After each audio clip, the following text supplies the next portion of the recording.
አፈቅራታለሁ። አእምሮሽ ጤነኛ ነው ግን? እሱን እናያለን። አሁን ምግብህን ወደ ስራ ትገባለህ። እኔ ሆኜ እንጂ ምግብም አያስፈልግህም ነበር። ግድ የለም አቤል ይምጣልሽ እንጂ ሁሉም ይስተካከላል። እናያለን። እስኪ አሁን ይቀጥል። ወዴት ነው? ቦርሳውን ሰብስ።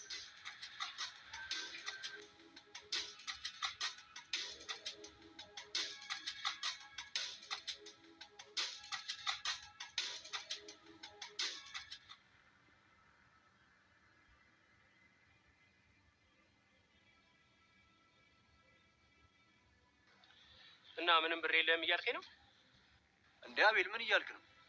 ስራውን የሰራሁት እኔ፣ ልጅቷን ከሰውየው ጋር ያገናኘኋት እኔ። ለምንድን ነው ኮሚሽን ማስብ? ምን ማለት ነው? ሰውየው የኔ ደንበኛ መሰለኝ ነው ወይስ ሰው ስለተቀያየረን ብር አልሰጥም እያልከኝ ነው? እንዴ አቤል ምን እያልክ? ሰላም ወዶችዬ እንዴት ናችሁ? እኔ ያለው አልሐምዱሊላህ ደህና ናችሁ? ሀይ ዛሬ አልማዝ ክፍል 3 ይዤ መጥቻለሁ። እንግዲህ አልማዝ ባለፈው እንዳያችሁት በሰራተኛዋ መታ ከውጭ በሩን ዘግታበት ነበረ። ያው ወንድሙ ያይ ሰራተኛ ጥሩ አይደለም እያሰቃዩ ነው፣ ዛሬን ጊዜ ተው ምናምን እያለው ነበረ።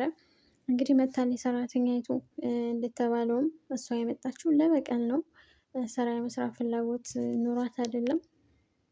ሰራተኛ በፍጹም አትመስይም እያላት ነበር። ሀታ ትንሹ ለራሱ አልማዝ ራሄልም እንደዚሁ በፍጹም ሰራተኛ መስል አልታየችኝም፣ ይቺ ልጅ ከዚህ ቤት መሄድ አለባት ስትለው ለአቤል፣ እሱ ደግሞ አይም እንዴት ምን አስበሽ ነው? ሰራተኛ ለመምሰል ምን መሆን አለባት? ምን ማድረግ አለባት? እንዴት ነው እንደዚህ የምታወሩ?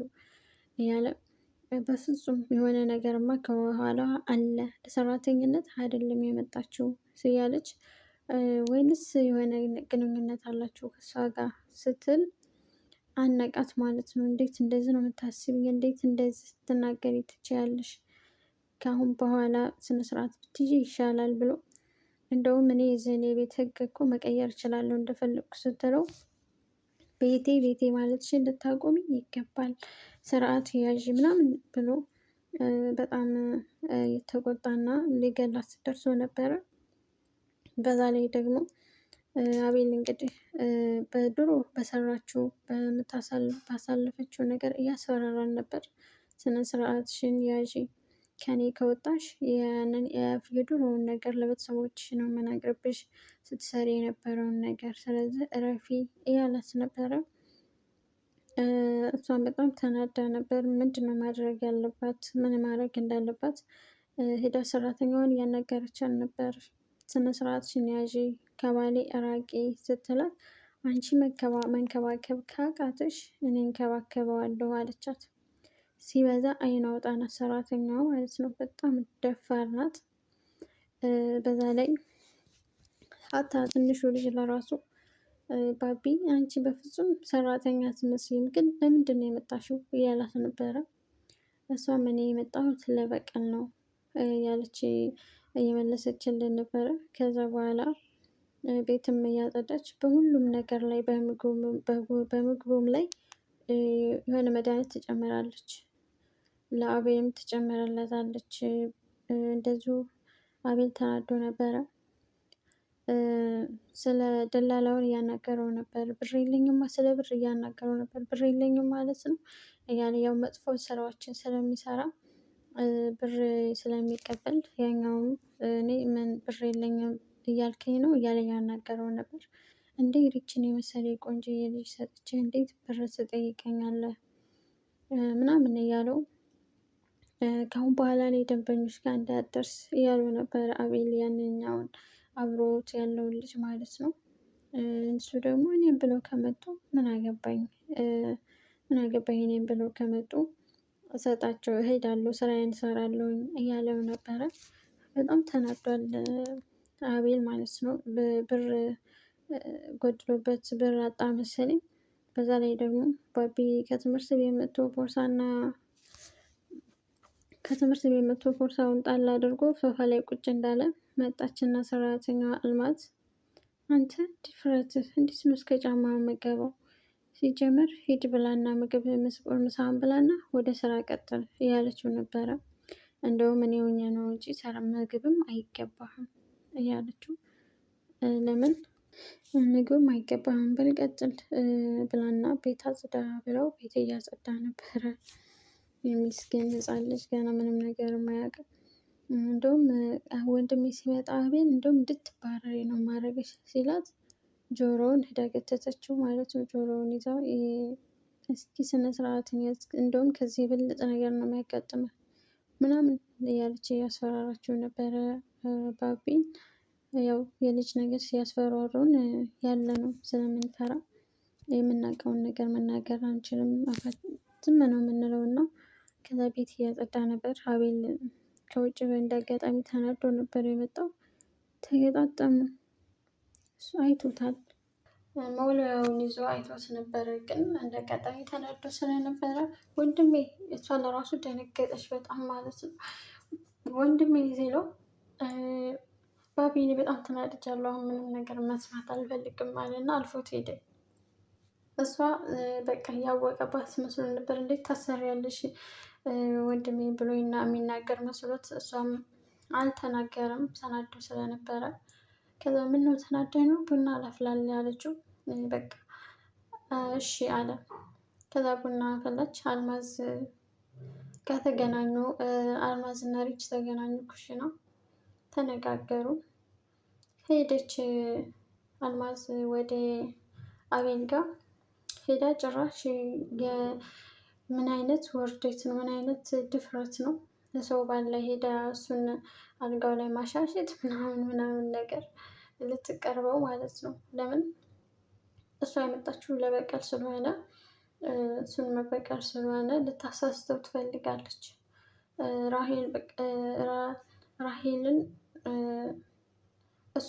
እሱ ደግሞ ራሄልን እየጠላ ነው በቃ የሚሰማው የሰራተኛዋን እንጂ የሌላ ሰዎችን እየሰማ አይደለም። ወንድሙን ለራሱ እየሰማ አይደለም። አቤል የሚለውን ነገር አቤል የራሱን መንገድ ነው እንጂ የራሱን ብቻ ነው እንጂ የሚያየው ወንድሙ ለራሱ እየተሰቃየ እንደሆነ እያየ አይደለም። በጣም ነው የምታናድደው።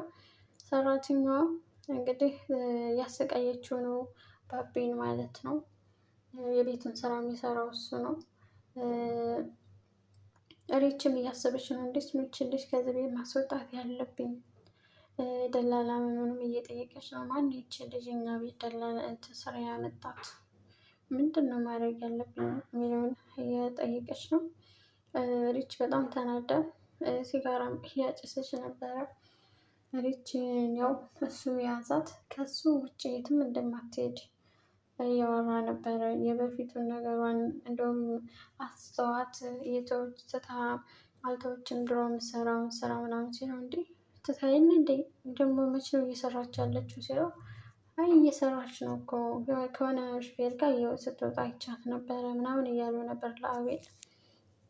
አቤልም በጣም ተናዷል። እንዴት ትታለች እኮ እያለ ነበር። እሱም እያሰቃያት ያለው ድሮ ባሳለፈችው ታሪኳ ስለሆነ ማለት ነው።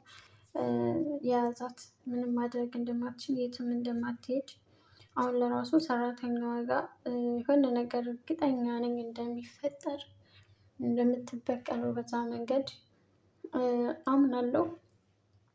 ሰራተኛዋ በጣም ኃይለኛ ናት። ለሁሉም ጥሩ አይደለችም። ስነ ስርዓት የላትም። እንደ ሰራተኛ አይደለም ቤት ውስጥ ያለችው። የራሷ ቤት ነው። ህፃን ልጅ እያስጸዳች ሰውራን ዘርታ የምትቀመጥ ናት ማለት ነው። ቤት ውስጥ እሷ እንጂ አለቃ ሌላ ሰው የለም ማለት ነው። እሷ ናት የቤቱ ባለቤት የምትመስለው። እና እንግዲህ ራሄልም ስራውን ትታለች አልተወችም የሚለው ገና አላወቅንም። እሱም ደግሞ ከሌሎች ሴቶች ጋር ብዙ አይነት የማይሆን ስራ እንደሚሰራ ከኋላ ያስታውቃል ማለት ነው። ሰራተኛውም ትንሽ ልጅ ስራ ሰርተህ ብላ እንደ ወንድም አንተን በሰው ገንዘብ ሀብታም እንዳትሆን እያለችው ነበረ። እሷም የሆነ ምክንያት ኑሯት ነው እዛ ቤት የመጣችው ማለት ነው። ሰራተኛዋ እንግዲህ ሁሉንም እንደ ቤቷ እንጂ እንደ ሰራተኛ አይደለም የምታየው ማለት ነው። አቤል ደግሞ ሁልጊዜ የሚሰማው የሷን ነው። እሷን ሲናገሯት ለምን ተናገራችኋት እንዴ? እሷ ምን አደረገች እያለ ፊት ለፊት የምታየው የምትሰራው መጥፎ ስራ እየታየው አይደለም። ለሱም የሆነ ነገር መድኃኒት ጨምራ እየሰጠችው ነው ማለት ነው። ቡናው ላይ ስትጨምር ነበረ እና እንግዲህ የሰራተኛዋ ጉዳይ ወደፊትም ይቀጥላል ማለት ነው። አቤልም ገና ምንም አልታወቀለትም። ሪች ብቻ ነው እያስጨነቀ ያለው። ሪችንማ በቃ አንቆ ሊደፋት ምንም አልቀረውም ሊገላት ማለት እና ቀጣዩን ክፍል ደግሞ አብረን እናያለን ማለት ነው። መጨረሻው ምን እንደሚሆን ክፍል አራት ደግሞ የተሻለ እና ምርጥ ቪዲዮ እንደሚሆን እናያለን። ባቢም ደግሞ እንግዲህ ለአቤልም ይመስለኛል እየሰጠቻቸው ያለው ለአልማዝ ግን እኔ እንጃ መድኃኒት አታርግላት ገና አላወቅንም። ግን የዚህ ድራማ በጣም ደስ የሚል ነው። ያው ከሰራተኛዋን መጨረሻ ምን እንደሆነ እናያለን ማለት ነው። ሰራተኛዋ እንግዲህ ይዛቸዋለች። ለምን እንደገባች ያለ ተያያዥ ነው የገባችው። ተያያዥም ይኖራትም አይኖራትም እነሱም ገና ሰራተኛ ደላላው ነው ያመጣት ተያያዥ ሳይኖራት ማለት ነው። ለምን እንደመጣች ለራሱ እነሱም አያውቁም።